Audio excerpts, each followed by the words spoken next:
วิธีกู้ Facebook เก่าที่เขาบ่ได้แล้วแม่นให้กู้ตามนี้เข้าไปเบิ่งได้เลยขั้นตอนแรกแม่นให้เฮาเข้าไปที่ Google เนาะ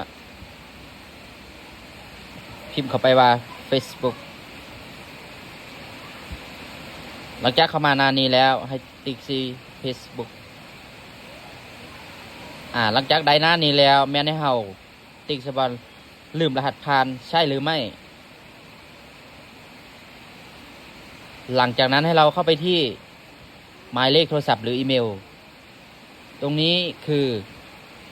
ถ้าเราจำชื่อ Facebook ของเราได้ก็ให้พิมพ์ชื่อ Facebook ของเราเข้าไปสมมติว่าใช้